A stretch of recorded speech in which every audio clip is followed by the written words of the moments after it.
kewajiban sholat, Allah Subhanahu wa Ta'ala memberikan perintah kepada kita semua dengan kalimat iqamatus sholat, yaitu tentang mendirikan sholat atau menegakkan sholat. Jadi bukan mengerjakan sholat, tapi meninggikan sholat. Bedanya apa? Kalau sekedar mengerjakan, maka itu hanyalah sebuah ritual, maka itu hanyalah sebuah kebiasaan. Tapi kalau meninggikan sholat atau menegakkan sholat, itu adalah satu hal yang menyangkut tentang nilai kesadaran. Jadi sholat adalah tempat untuk kita meninggikan kembali kesadaran kepada Allah Subhanahu wa Ta'ala. Nah, dalam konteks yang kita bicarakan pada malam hari ini, ada sebuah catatan kecil yang sudah bapak-bapak pegang, yang saya berikan judul yaitu tentang rukus sholat, yaitu tentang esensi sholat. Jadi alhamdulillah bapak-bapak pada malam hari ini datang ke Masjid Agung Al-Fahimiyah untuk melakukan sholat. Yang pasti kita sudah bisa mengerjakan sholat, kita sudah paham tentang rukun, syarat-syarat bacaan dan lain-lain sebagainya mengenai sholat. Akan tetapi yang sering luput dari perhatian kita adalah tentang bagaimana kita melakukan sholat dibarengi dengan rukunnya sholat. Agar apa? Agar sholat yang kita kerjakan mampu mempunyai dampak dalam kehidupan kita. Ada bekas, ada asal sholat dalam kehidupan kita. Sebagaimana kalau ada yang berkata, saya sudah makan tetapi masih merasakan lapar, artinya itu bohong. Tandanya dia belum makan. Cirinya apa? Lapar. Kalau orang sudah makan, cirinya kenyang, mampu bergerak, berenergi. Begitupun sholat. Dalam Al-Quran disebut bahwa sholat itu adalah salah satu alat untuk manusia agar dia terhindar dari al-fahsya wal munkar, dari fahsya, perbuatan-perbuatan negatif, dan munkar, perbuatan-perbuatan yang dilarang oleh Allah Subhanahu wa Ta'ala. Tentu saja dalam kaitan ini hal-hal yang dilarang mempunyai dua sisi, yaitu sisi zahir ataupun sisi batin. Artinya apa? Ketika kita mengklaim sudah mendirikan sholat, sudah mengerjakan sholat, tetapi masih banyak hal-hal yang sering kita lakukan, itu tandanya kita belum sholat. Sebagaimana ada orang yang mengatakan saya sudah makan, akan tetapi masih lapar. Nah, kita akan berbicara tentang maknawiyah, tentang spirit sholat. Nah, dalam hal ini Allah Subhanahu wa Ta'ala memberikan satu pandangan kepada kita dengan mengutip surat Al-Baqarah ayat 153, satu surat yang sering kita baca, bahkan mungkin kita hafal. A'udzubillahi minasyaitonir rajim. Wasta'inu bis-sabri was-shalah innallaha ma'as-sabirin. mintalah kalian semua pertolongan kepadaku dengan dua cara. Bisabri, dengan cara sabar, yang kedua adalah dengan sholat. Jadi dalam sholat kita sering meminta pertolongan kepada Allah Subhanahu wa Ta'ala di surat Al-Baqarah. Iyyaka na'budu wa iyyaka nasta'in. Ya Allah, hanya kepada Engkau-lah aku berubudiyah, beribadah. Wa nasta'in, dan hanya kepada Engkau-lah kami meminta pertolongan. Nah, ketika kita meminta pertolongan kepada Allah, Allah sudah memberikan jalannya. Kata Allah, wasta'inu bisabri wassholat. Mintalah pertolongan kepadaku dengan sabar dan sholat. Jadi dua kendaraan ini atau dua usaha ini adalah tempat kita meminta pertolongan kepada Allah Subhanahu wa Ta'ala. Yang jadi pertanyaannya, sudahkah sholat yang kita kerjakan mempunyai dampak dalam kehidupan kita untuk mengentaskan permasalahan-permasalahan dalam kehidupan kita? Sudahkah sholat yang kita lakukan selama ini mampu menanggulangi musibah-musibah, masalah-masalah yang sering datang kepada hidup kita?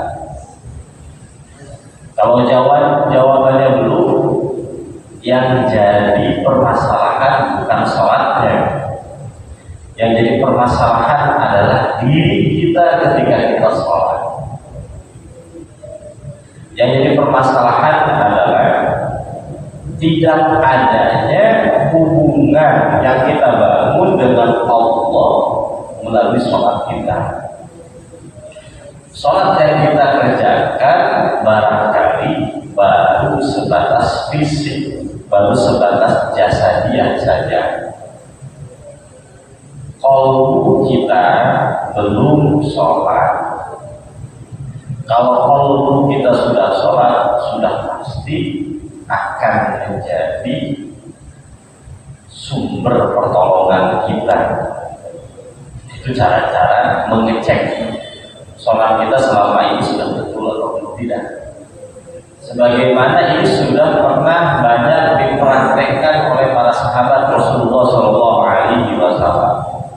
dan ini yang sering disuruh oleh Rasulullah SAW kepada kita semua.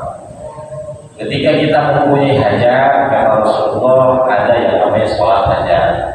Ketika di satu daerah kemarau, gersang, tidak pernah turun hujan, paceklik, kata Rasulullah, ada yang namanya sholat istisqa. Ketika terlalu rumit, terlalu banyak permasalahan-permasalahan kita, kata Rasulullah, sholat qiyamul lail, sholat malam. Itu adalah salah satu solusi untuk mengenyangkan masalah-masalah yang sedang kita hadapi.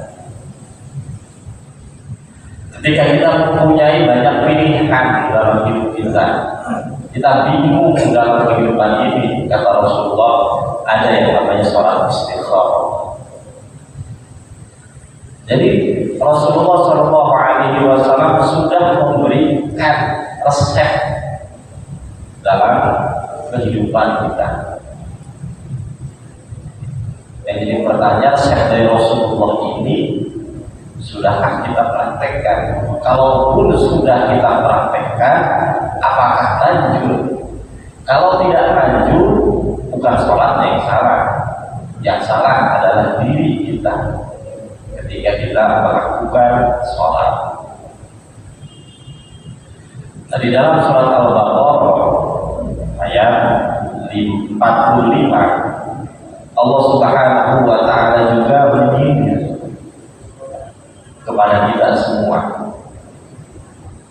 Wa qala ta'ala wasta'inu bis-sabri was-shalah wa innaha laqadiratun illa 'alal khashi'in. mintalah kalian semua pertolongan kepadaku bisabri wassalah, dengan sabar dan sholat. Wa innaha, dan sesungguhnya keduanya sabar dan sholat itu lakabirat, adalah perkara yang berat, illa ala khasyiin, kecuali bagi mereka yang mempunyai kekhusyuan. Jadi dua mustika ini, sabar dan sholat, itu bisa menjadi sumber pertolongan bagi kita ketika kita mempunyai perangkat yang lain yang telah kita persiapkan dalam qalbu kita, yaitu adalah khasyiin, kekhusyuan. Jadi Allah sudah memberikan dua resep, dua mustika ini dalam kehidupan kita. Tinggal bagaimana kita menyiapkan qalbu kita sehingga hati kita menjadi khusyuk. Jadi yang harus kita persiapkan adalah menyiapkan qalbu kita sehingga qalbu kita ini khusyuk, sehingga ketika kita sholat, maka sholat itu bisa menjadi pertolongan untuk kita semua.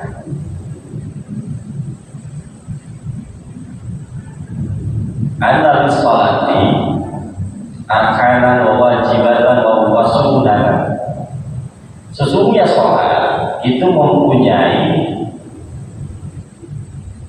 perangkat, bukan hanya gerakan saja, tetapi ada yang namanya rukun sholat, ada yang namanya wajibnya sholat, ada yang juga sunnahnya sholat. Waruhuma, ruhnya dari sholat tersebut adalah an-niyatu wal ikhlas.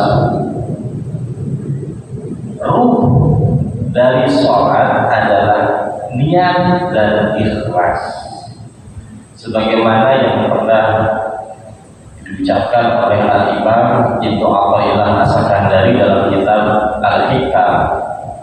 Beliau menjelaskan, al-a'malu suwarun qa'imatun wa abwabuha wujudu sirril ikhlasi fiha.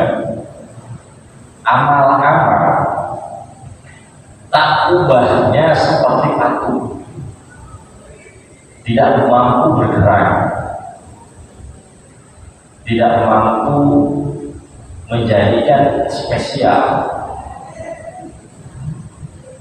Wa arwahuha, sedangkan arwah atau ruh dari amal-amal yang kita kerjakan adalah wujud sirri ikhlas fiha, adanya ikhlas di dalam amal yang kita kerjakan, agar amal yang kita kerjakan mempunyai bobot, menghidupkan gerak langkah kita, maka harus ada ikhlas di dalamnya. Sholat yang kita kerjakan, kalau tanpa ada ikhlas di dalamnya, tidak ada sambungan qalbu kita dengan Allah Subhanahu wa Ta'ala, maka dia hanya sebatas bentuk formalitas saja.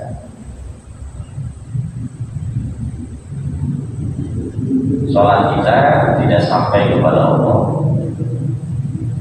paling mentok sampainya ke sejadah. Suara kita tidak akan sampai ke langit ibaratnya, hanya sampai kepada telinga mustaqim saja. Jadi Bapak-bapak, ketika kita mengucapkan Allah Nabi Mustafa Rasulullah Sallallahu Alaihi Wasallam, ketika kita mengucapkan sholawat yang kita baca menggunakan mik ini bisa sampai ke Madinah. Jadi kita baca sholawat di sini, suaranya itu tembus ke Madinah.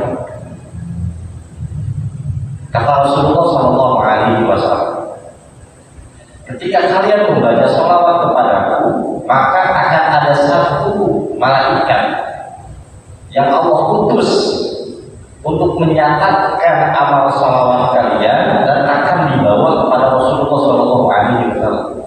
Artinya salawat yang kita baca di sini ini tembus kembalikan ke makam Rasulullah Shallallahu Alaihi Wasallam. Begitupun sholat yang kita kerjakan ini bisa tembus ke langit kalau dengan menggunakan ikhlas.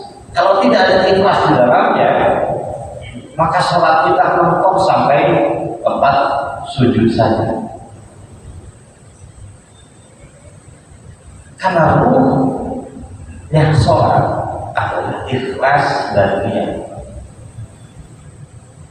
Ini nggak bakal ketemu di ilmu fikih, karena ilmu fikih hanya membicarakan tentang syarat rukun pembatalan sholat. Kalau kita mau ngecek di kitab Fathul Qari, Safinah, itu hanya mentok tentang bagaimana cara manusia itu benar ibadahnya secara zahir. Kalau ibadahnya nyambung kepada Allah, pembahasan ilmunya lain, yaitu ilmu tasawuf namanya.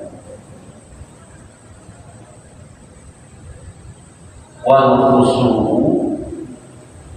ruh sholat yang ketiga adalah khusyuk. Nanti kita jelaskan lebih lanjut apa sih itu khusyuk. Wa hudurul qalbi, terlibatnya hati kita ketika kita melaksanakan sholat.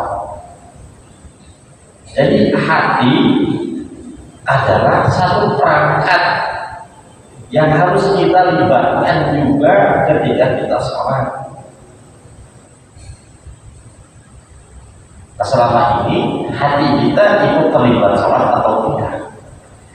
Jangan-jangan ketika kita mengucapkan Inna sholati wa nusuki wa mahyaya wa mamati lillahi rabbil alamin.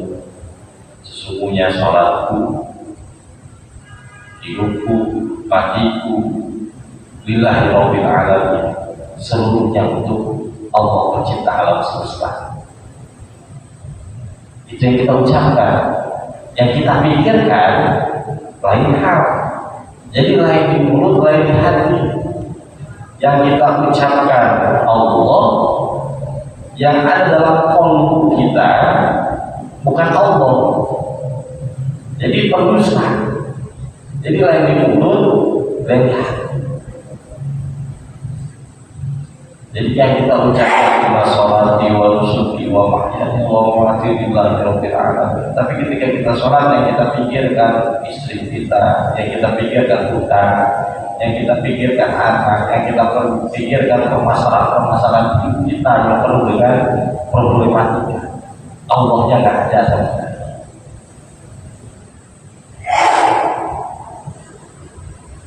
Fa'inna sholata tashtamilu ala af'ali wa zikri wa munajati. Sesungguhnya yang disebut sholat itu adanya 3 komponen yang harus hadir saat itu juga. Yang pertama adalah af'al, perbuatan, terlihat tampak. Bahkan ketika kita sholat, kalau kita hanya mengacu sholat itu hanya pada perbuatan saja, setiap mazhab punya sholat berbeda-beda. Imam Syafi'i tangannya di sini, ada Imam Ali begini, ada Imam Ahmad agak lain, Imam Hanafi di bawah. Sholatnya berbeda-beda. Ada yang pakai kunut, ada yang pakai kunut, ada yang enggak. Artinya kalau kita hanya merujuk sholat kepada akalnya saja, ini berbeda-beda. Kita yang berpajak Imam Syafi'i pun kadang berbeda-beda sholatnya. Ayat ini ya, bagi Allahu Akbar itu bermacam-macam ragam. Ada yang nyampe situ, ada yang nyampe situ, ada yang Allahu Akbar.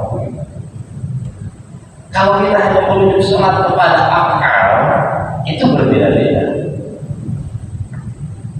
Tapi itulah ajaran Islam. Karena Rasulullah SAW ketika melaksanakan sholat secara af'al itu memang berbeda-beda. Semua ada dalilnya. Kadang Rasulullah SAW sholat pakai kunut. Ada masanya enggak? Di semua ada syaratnya, ada dalilnya. Itu apa? Kadang kita ribut di akal, lupa kepada apa? Zikir. Perangkat yang kedua zikir. Harus ada konektivitas dengan Allah Subhanahu wa Ta'ala. Itu zikir. Ketika kita mengucapkan alhamdulillahirabbil alamin dan seterusnya, itu adalah dalam rangka kita untuk mengingat Allah Subhanahu wa Ta'ala. Ketika kita sujud, itu adalah dalam rangka kita menundukkan jasadiah dan qalbu kita saat itu juga. Itu namanya zikir. Jadi kita ribut di akal, lupa kepada yang esensial, itu tentang zikir. Yang ketiga adalah munajat. Munajat itu bukan permintaan. Sering kita artikan munajat adalah permintaan. Munajat adalah berbisik-bisik dengan Allah Subhanahu wa Ta'ala. Tempat bermesraan dengan Allah Subhanahu wa Ta'ala itu sholat. Luangkan semua perasaan kita, pikiran kita saat sholat, itu namanya munajat. Sebagaimana kita bertemu dengan istri kita, sudah lama tidak ketemu, akhirnya ketemu. Dan di situ adalah momentum munajat, momentum di mana kita mencurahkan seluruh perasaan rindu kepada istri kita. Itu adalah munajat. Begitupun sholat. Sholat adalah mahalul munajat, tempat bermunajat. Ketika Rasulullah SAW dimi'rajkan oleh Allah Subhanahu wa Ta'ala ke Sidratul Muntaha, di situ ada yang namanya maqamul munajat, tempat di mana Rasulullah SAW bercakap-cakap dengan Allah Subhanahu wa Ta'ala bila sautin wala harfin, tanpa suara, tanpa huruf, bercakap-cakap yang menggunakan rasa. Kenapa kita jarang bercakap-cakap dengan Allah di dalam sholat kita? Karena di dalam qalbu kita ini terlalu bising, terlalu ramai, sehingga kita tidak mendengar Allah Subhanahu wa Ta'ala. Allah Subhanahu wa Ta'ala memiliki sifat dalam akidah aswajah Ahlussunnah wal Jamaah al-kalam, yang maha bercakap-cakap, yang maha berkalam. Kalamnya Allah bila sautin wal harfin. Kenapa tidak terdengar? Karena dalam qalbu kita terlalu bising. Diibaratkan kita lagi ngobrol dengan orang, kita pakai headset, kita bakal apa. Kenapa? Karena terlalu bising di telinga kita, sehingga mukhatab yang ada di depan kita tidak terdengar.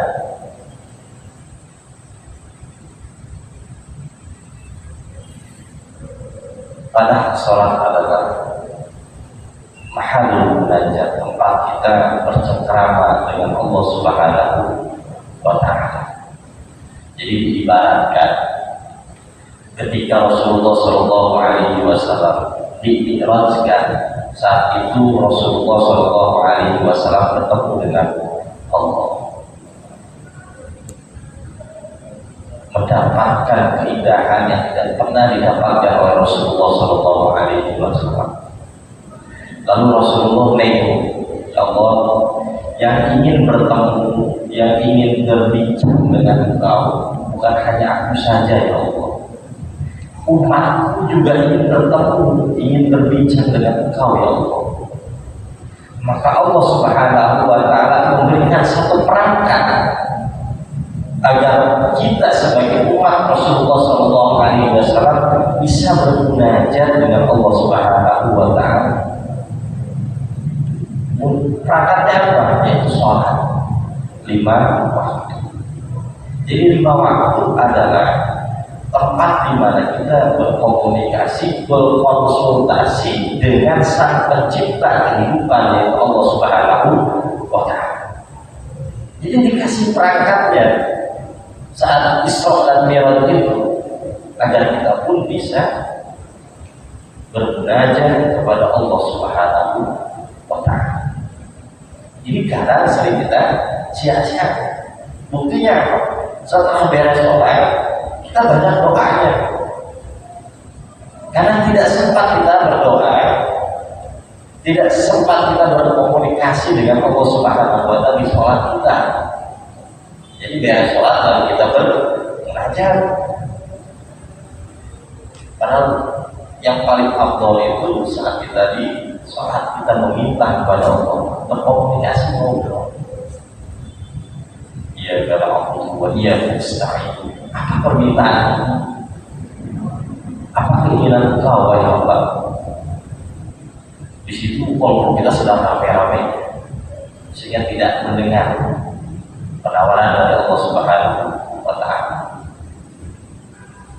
Idza al-'abdu sholat, apabila seorang hamba sholat, ma'a adami hudurul qalbi, tanpa adanya kehadiran hati, la yahsulul maqsudu fi sholat, maka dia tidak mendapatkan maksud tujuan dari sholat itu sendiri.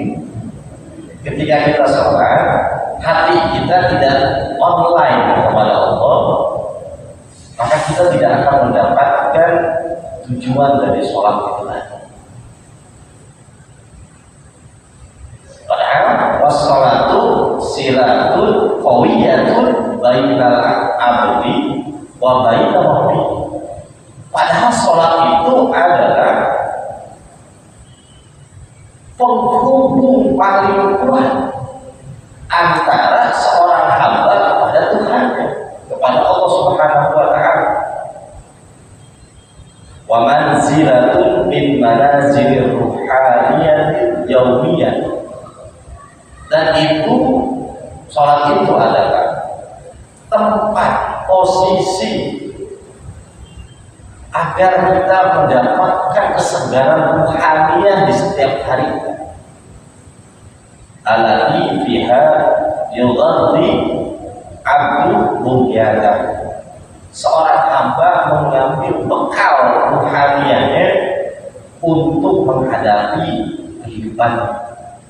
Sebagaimana handphone yang sering kita gunakan, tentu dia membutuhkan waktu yang mana handphone itu tidak kita gunakan sementara waktu, namanya dicas. Setelah dicas 1 jam, baru handphone itu penuh. Ketika penuh baru bisa kita gunakan lagi. Kenapa hidup kita terasa sulit, terasa begitu banyak beban? Untuk bahagia itu sulit, untuk bahagia itu terasa sangat jauh.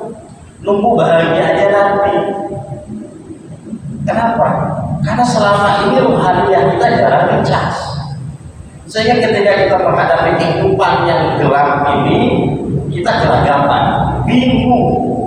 Dalam kitab Al-Hijab dijelaskan bahwa alam semesta ini al-aqwa kullu zulmatun. Alam semesta ini pada hakikatnya gelap gulita. Ketika kita menghadapi kehidupan ini dipenuhi dengan kesedihan, keputusasaan, kegundah-gulanan, kita sedang terseret oleh kegelapan dunia.